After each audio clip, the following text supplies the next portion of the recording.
So we're going to pull away from Charlie, and as you can see right beside him there is Tony DeCopel. Tony is tracking the desperate search for safety, the run from Ukraine, all the refugees who are heading towards Poland. Tony, that is where you are right now. What are you seeing on the ground?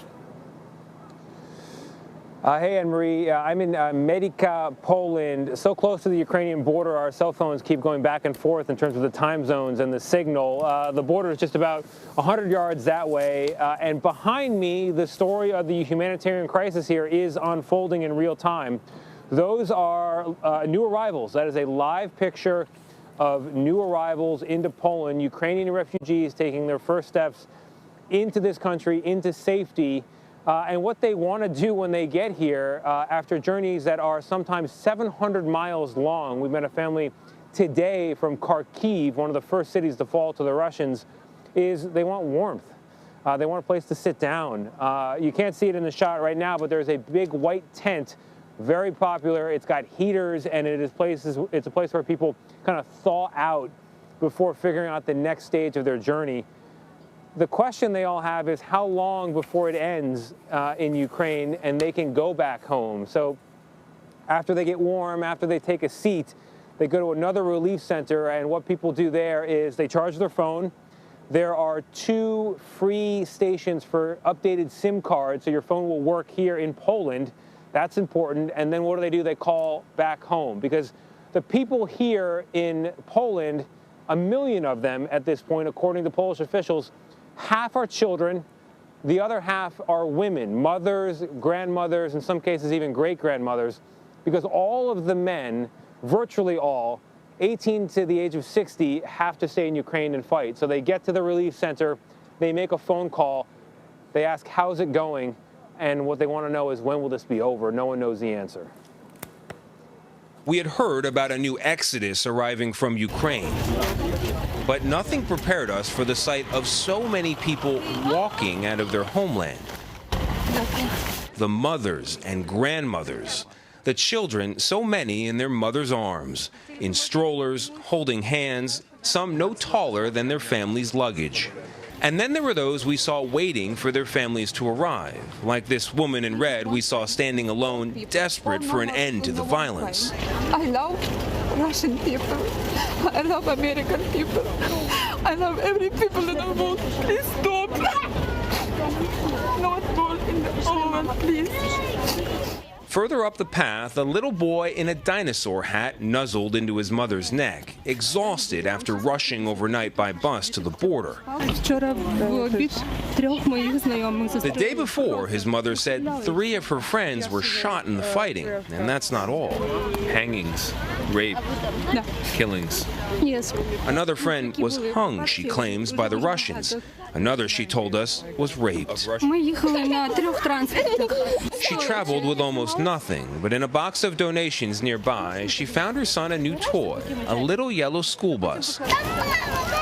And it made us wonder, what does a kid bring on a trip like this one? Barbie dolls turn out to be one answer, maybe a bag of stuffed animals, or just a single favorite, like Ira the penguin. Hi, I'm Tony, who we met riding high on her father's shoulders. Welcome to Poland, Ira the penguin. What about those fathers and sons and brothers? They can't go any further. All the men aged 18 to 60 in Ukraine are required to stay and fight. Those allowed to leave are left worrying about those who can't, or in some cases won't. We found Katya and her children in a quiet area warming themselves by a fire. She's worried about her brother, who was fighting, and her parents, who are older and insisted on staying. But amid the fear and exhaustion, we also found signs of kindness. Volunteers with warm food and drinks, boxes and boxes of supplies. But after walking for days and for miles, what people really want is just a place to sit down and get warm. When refugees are ready to move on, there's a bus to a more permanent relief center, a former high-end shopping mall converted into a shelter now housing hundreds. Here, they can finally charge their phones and wait for the call that everyone is waiting for. The call that the war is over, that they can go home before home is gone forever. So, Tony, I've been following your reporting all weekend long, and in seeing some of these children that you got a chance to meet at the border, I'm just struck by the despair on the look on their parents' faces, but how children, even in a situation like this where they are a refugee, so close and yet so far from home, smiles, even in the midst of bitter cold and temperatures that they have to suffer outdoors.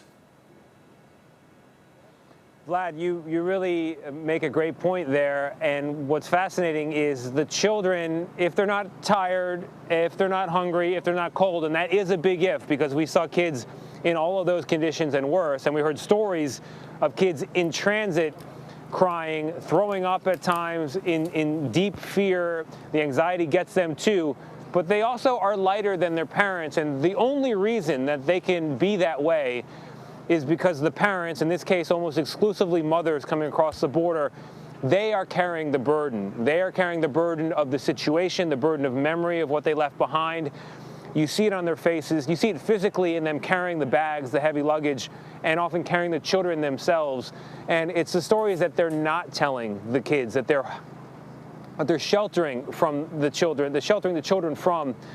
Those are the stories that investigators, when you want to talk about war crimes, are going back into Russia, back over footage to try to figure out what happened, whether these civilians were targeted intentionally, as it certainly seems to be the case according to the reports that we're hearing, or if it was all just some sort of great accident. Either way, it is a tremendous tragedy. There's snow falling here as we're speaking, as the night comes again, and we're talking about temperatures dipping into the low 20s. It is bitter.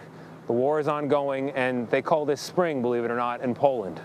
Tony, I just want to ask you a question about the logistics. I imagine they want to get people to a warm shelter as quickly as possible, but also you can't just have kind of open doors, a sort of indiscriminate open doors. So what is the policy? How are they sort of signing people up? How are they keeping track of people? How are they making sure that their ultimate destination is a place where they will be safe? Well, the great thing at the moment about being Ukrainian is, as of 2017, your Ukrainian paperwork, your passport, your identification allows you to go to any European Union country for up to 90 days. That's long before the conflict here. And so once they make it across the border here, which they're free to cross, they can make a choice if they don't have plans already. Many people have relatives in Germany. We met a woman today who's going to Krakow, Poland. If they don't have that, they can make a decision. And at the relief center, the more formal relief center, not far from where we are, directly at the border, there are people literally walking through the shelter area with a sign with a painted German flag or the name of a city somewhere in Poland. And what they are saying is, I'm here, I've got a bus outside, and I have places where you can stay. Come with me if you want to go to this city.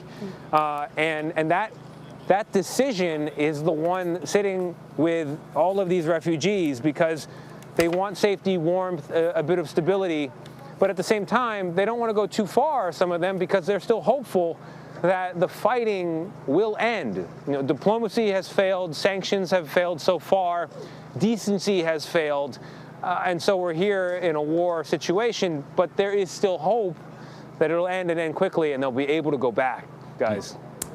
Tony DeCopo for us at the border with Poland and Ukraine, and in a situation and in an area, Tony, as you reported earlier, that did not exist a week ago. Tony DeCopo for us. Thank you, Tony. Stay safe.